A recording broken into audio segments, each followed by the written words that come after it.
Good morning students. तो बात करते हैं आपके new topic that is types of questions के बारे में।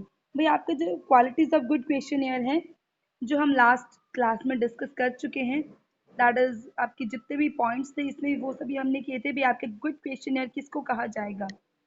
आफ्टर दैट है आपके भाई क्वेश्चंस, जो आपके क्वेश्चनियर में जो क्वेश्चंस बनाए जाते हैं, जो आपके सेट ऑफ क्वेश्चंस होते हैं, वो सब कैसे होते हैं, किस टाइप के क्वेश्चंस पूछे जाते हैं।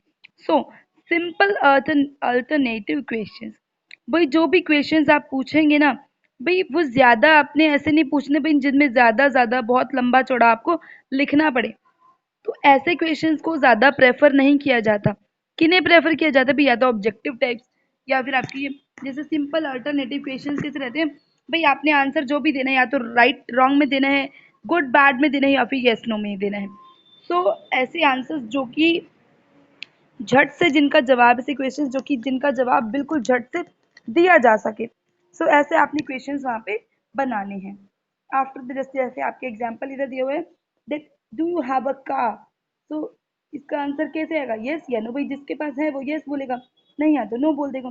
सो government decides to introduce 12+2 system in the college, do you agree yes और नो। मतलब आपने ऐसे क्वेश्चंस बनाने हैं या उनके लिए आपने जो ऑप्शंस हैं ऐसे रखने, भाई यस या फिर नो में जिनका आंसर आसानी से आ सकता है। या फिर अगर आप यस नो के अगर आपके नहीं बन पाते हैं तो आप क्या कर सकते हैं, भाई मल्टीपल चॉइस क्वेश्चंस बना सकते हैं कि भाई ऐसे क्वेश्चंस जिनके 3 या 4 आपके मल्टीपल आपके चॉइसेस आपने दी हुई हैं, भाई इसका आंसर इन सब में से कुछ भी हो सकता है, आप बताओ क्या हो सकता है। सो मल्टीपल चॉइस क्वेश्चंस कौन कौन से हो सकते थे? जैसे when there are various possibilities of the particular event, भाई जब किसी एक इवेंट के बहुत सारे आपकी पॉसिबिलिटीज हो सकती हैं। ठीक है भाई, जैसे आपके क्वेश्चंस आते हैं ना मल्टीपल चॉइस क्वेश्चंस, भाई एक ही क्वेश्चन के लिए आपको 3 या 4 या 5 आपको ऑप्शंस दिए जाते हैं।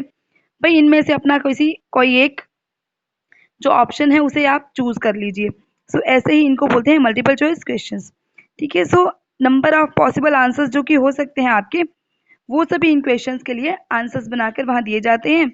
और आपको क्या करना पड़ेगा, भाई जो भी आपका लगता है, भाई आपको जो लगता है ये एक पर्टिकुलर इसके लिए करेक्ट आंसर हो सकता है, वहाँ आप अपने व्यू के हिसाब से टिक मार्क वगैरह लगा सकते हैं। So that will feel you fit about this. So example क्या क्या हो सकते हैं, भाई जैसे आपको एग्जाम्पल दिया होता है, what is your mode of conveyance from home to college. भाई आप घर से कॉलेज तक कैसे जाते हैं? भाई पैदल जा रहे हैं, साइकिल से जा रहे हैं, बस से या स्कूटर से, आप कैसे जा रहे हैं? भाई जैसे जा रहे हैं आप टिक कर सकते हैं, होगी तो इन्हीं में से कोई ना कोई पॉसिबिलिटी, है ना। सो उसके बाद और कैसे क्वेश्चंस आप पूछ सकते हैं, that is specific information questions. भाई ऐसे क्वेश्चंस जिसमें कुछ ना कुछ पर्टिकुलर आपके बारे में पूछा जाए। जैसे भाई आप कौन सी क्लास में हैं, आप कौन से स्कूल में जाते हैं, ठीक है, आप ही आपने क्या क्या आपने पढ़ा हुआ है, आपको कितना पॉकेट अलाउंस मिल रहा है, कितनी आपकी कुछ भी कंजम्पशन की अगर अगर हम बात करते हैं, भाई टोटल आपने सिर्फ और सिर्फ कंजम्पशन का आप उनसे अमाउंट पूछ रहे हैं। सो ये सब ऐसे क्वेश्चंस रहेंगे जो कि स्पेसिफिकली आपको छोटी मोटी कोई भी इंफॉर्मेशन है वो प्रोवाइड करवा रहे हैं। ठीक है, उसके बाद और क्या हो सकते हैं आपके अलग तरह के क्वेश्चन, जैसे ओपन क्वेश्चंस। भाई कुछ ऐसे क्वेश्चंस होते हैं जो बिल्कुल ओपन होते हैं, जहां आपसे व्यूज मांगे जाते हैं। भाई पर्सन, जो आपकी जनता है, वो किसी पर्टिकुलर चीज के बारे में क्या सोच रखती है, क्या धारणा है उनकी, इसको हम बोलते हैं ओपन क्वेश्चंस। जहाँ पे आपके नॉर्मल रिस्पोंडेंट्स के, नॉर्मल आपके जो इन्फॉर्मेंट्स हैं उनके जब व्यूज, उनके पॉइंट ऑफ व्यूज क्या हैं, ये जहाँ हम जानना चाहते हैं, वहाँ ऐसे क्वेश्चंस का यूज होता है। जैसे how can prices in India can be controlled. तो प्राइजेस को, इंडिया में प्राइजेस को कैसे कंट्रोल किया जा सकता है? वैसे कैसे किया जा सकता है कंट्रोल, आप बताइए। भाई अगर हमारे देश में ग्रोथ बहुत अच्छे से होने लग जाती है, अगर हमारी जीडीपी एक अच्छे लेवल पे ग्रो होने लग जाती है, तो क्या होगा, देश में तंगी नहीं होगी चीज़ों की, जो स्केर्सिटी लेवल है वो थोड़ा थोड़ा कम होता चला जाएगा।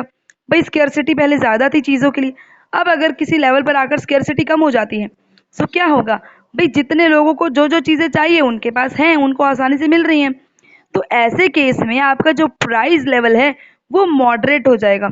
यहाँ पे प्राइस लेवल बार बार इंक्रीज नहीं होगा, क्योंकि इंक्रीज तो तभी होता है ना, भाई सप्लाई है नहीं आपकी कंट्री में और डिमांड आपकी इतनी ज़्यादा होती जाती है, इसलिए आपके प्राइजेस को बढ़ाना पड़ता है। लेकिन अगर आपके जो जितनी आपकी सप्लाई है वो डिमांड के साथ साथ उसी हिसाब से हो जाती है, तो आपका क्या रहेगा, प्राइस वगैरह मॉडरेट लेवल पर ही चलेगा, ज़्यादा राइस जो है उस प्राइस में नहीं होगा। इसमें सभी के व्यूज़ वगैरह जाने जाते हैं इस टाइप के क्वेश्चंस में। जैसे आपका how can power shortage in the country be overcome, भाई इसके लिए अलग अलग व्यूज़ हो सकते हैं ना। भाई लोगों को कहो भाई वो बिजली का बहुत ध्यान से इस्तेमाल करें, या फिर कोई पर्सन क्या क्या कह सकता है, भाई गवर्नमेंट को चाहिए कि और ज़्यादा जो है इंडस्ट्रीज़ वगैरह इसके लिए लगाए, भाई कुछ ना कुछ और ज़्यादा प्राइवेटाइजेशन इसका करवाए इलेक्ट्रिसिटी आपके, जिससे आपको हर एरिया में इलेक्ट्रिसिटी वगैरह बहुत अच्छे से एक बहुत ह्यूज लेवल पर आपको इलेक्ट्रिसिटी प्रोवाइड कराई जा सके। हर पर्सन के जो है ना व्यूज़ अलग अलग है। कोई कहेगा गवर्नमेंट को ज़्यादा इन्वेस्ट करना चाहिए, कोई कहेगा भाई प्राइवेट को साथ में इन्वेस्ट करना चाहिए। मतलब हर जितने भी हम व्यूज़ हैं वो हम जहाँ जानना चाहते हैं तो हम ओपन क्वेश्चंस का यूज़ करते हैं।